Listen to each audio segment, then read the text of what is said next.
Hi, and welcome. You're listening to the X22 Report. My name is Dave, and this is episode 1074A, and today's date is September 13th, 2016, and the title of the episode is, The IMF is Warning Governments About Rising Discontent Among the People. Now, before I get started, I just want to make an announcement. I placed a new interview with Louis Camersano on the X22 Report Spotlight YouTube channel, so if you go over to YouTube and you type in X22 Report Spotlight, it will bring you to that interview, or you can come over to x22report.com, scroll down a little bit, look over to the right-hand side, you'll see the video there, or you can go to newssentinel.com, same thing, scroll down a little bit, look over to your right-hand side, and you'll see the video there.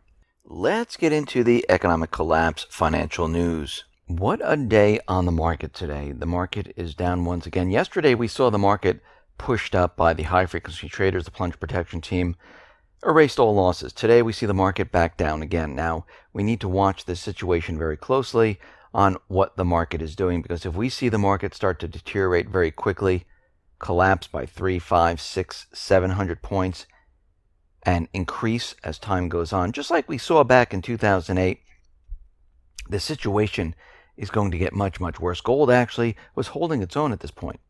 And that's another indicator we need to watch, because as we see gold continually move up, we need to watch it carefully, because when it starts to make gains of 25, 30, 100, 150, that is an indicator that this economy is about to crash or is crashing at the same time.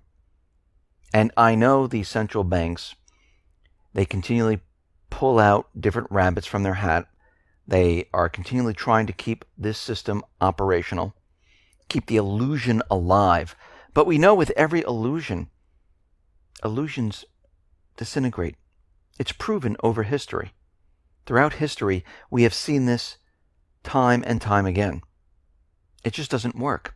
And we've been looking at all the economic indicators, and we can see the people-driven market. It is collapsing left and right.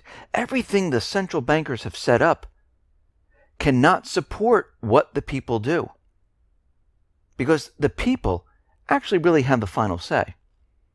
And what we're seeing right now is the economy's rapidly deteriorating. Not just here in the United States. We're seeing it deteriorate throughout the world.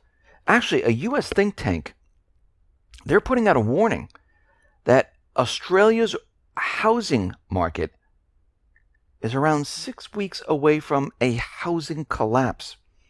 The International Strategic Studies Association, well, they put out this warning because what they're seeing is that Chinese investment, well, that might be drying up.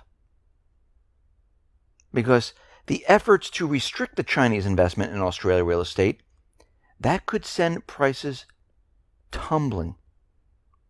And what they're saying is we estimate that Australia has about 6 weeks or so to turn this situation around.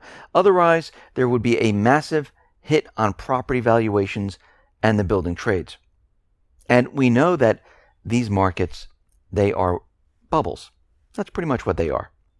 They are created by investment companies, hedge funds, and foreign investors that are coming in and using cash to purchase these homes. Now, the investment companies, hedge funds, they're purchasing homes and they're keeping them off the market.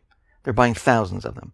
Foreign investors are coming in because they're looking for a place to park cash. And what we see that this is starting to dry up, not just in Australia, but here in the United States also. And this is the major driving force in the real estate market.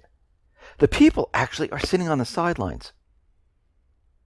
And we can see as more and more Australians, Canadians, the British, the Europeans, the Americans, as more of them get out of the market, it's getting harder and harder to keep the system up. Again, the people actually really have the final say. One way or another, they will make the decision of how this all goes.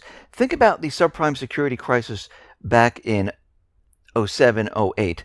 Yes, they kept the illusion alive with the AAA subprime securities, but eventually the people who were buying 1, 2, 3 houses, not making the payments on their mortgages, that was the final problem of the illusion. That is what brought everything completely down. Because the AAA subprime securities made no sense, because all the loans inside were defaulting. The same thing is happening now, but in different areas. I mean, right now, the U.S. consumer, they are completely tapped out. Now, ahead of this week's retail sales report, we have Bank of America's internal credit card data. And what it shows is that things are getting worse.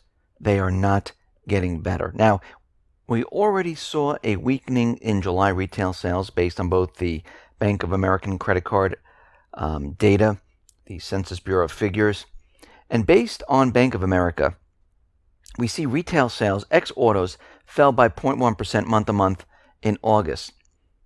This follows the 0.3% month-to-month decline in July and pushes the 3-month average down to negative 0.2%.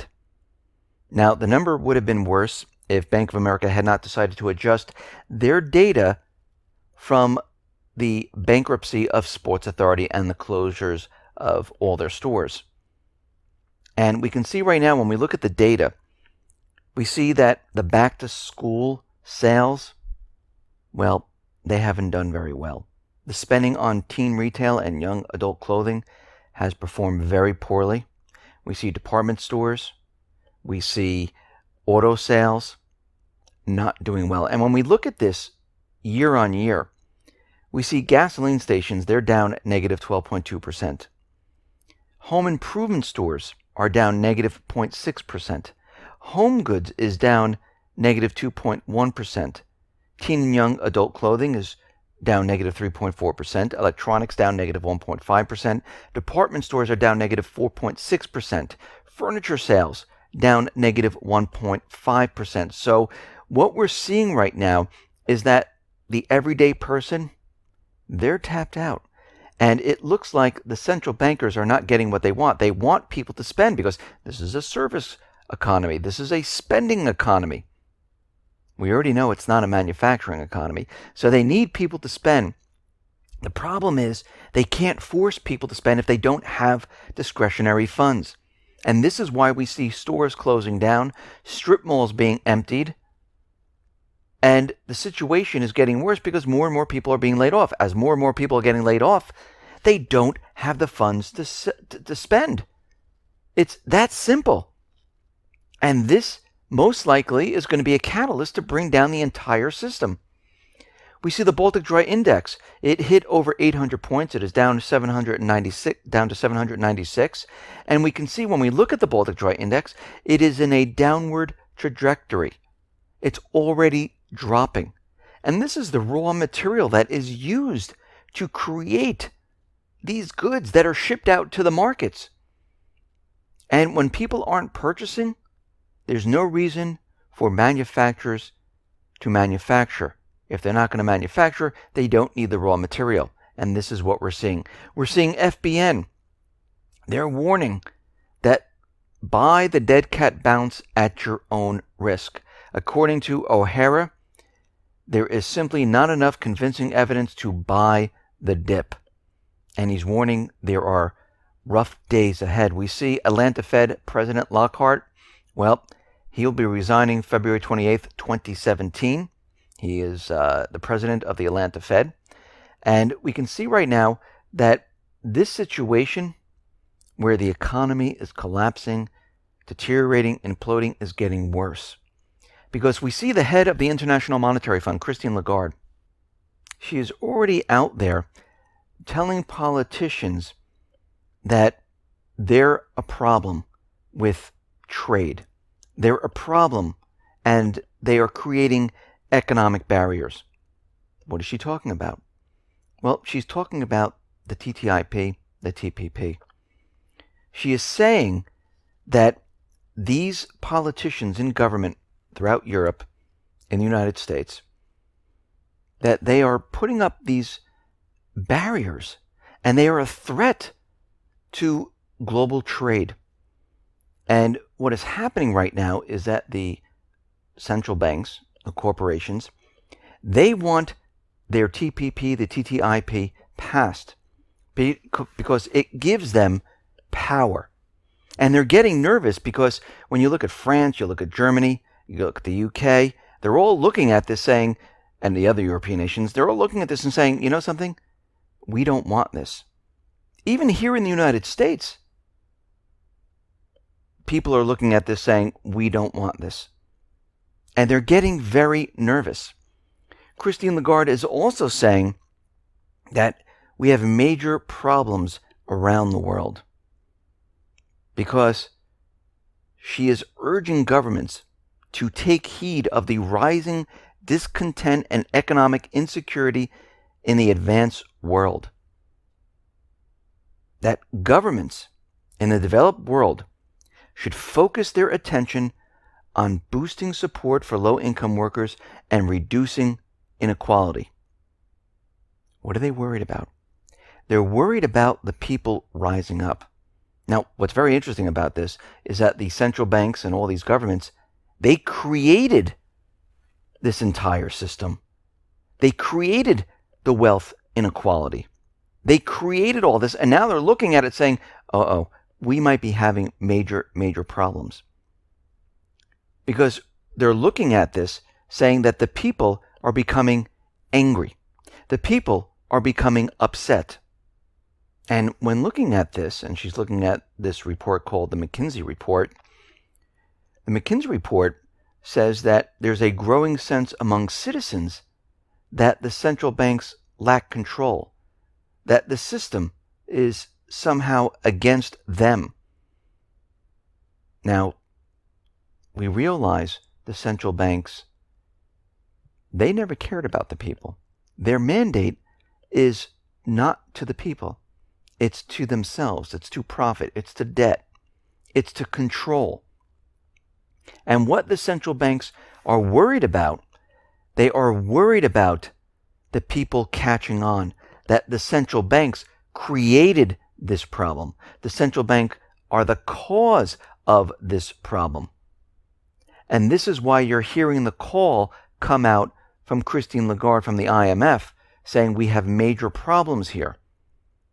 Because eventually what will happen is the people will rise up and we will have major, major problems. This is why a lot of the countries have been preparing and putting boots on the ground, preparing for instances where people get out of hand. Now, we see Obama, he is filing a complaint against China before the World Trade Organization because he's complaining that China's government is setting prices for wheat, corn, rice well above market levels, which has led to unfair government subsidies in violation of the World Trade Organization rules. And Obama noted that distorting price leads to overproduction of the three crops in China and puts U.S. farmers who try to sell the same crops around the world at a disadvantage. Well, the disadvantage of the United States and the crops that we grow here in the United States is genetically modified food, where Monsanto and other companies have come in, they've genetically altered the food, and countries are rejecting this food. That is the major problem. This is why other countries are rejecting wheat, corn, and other food.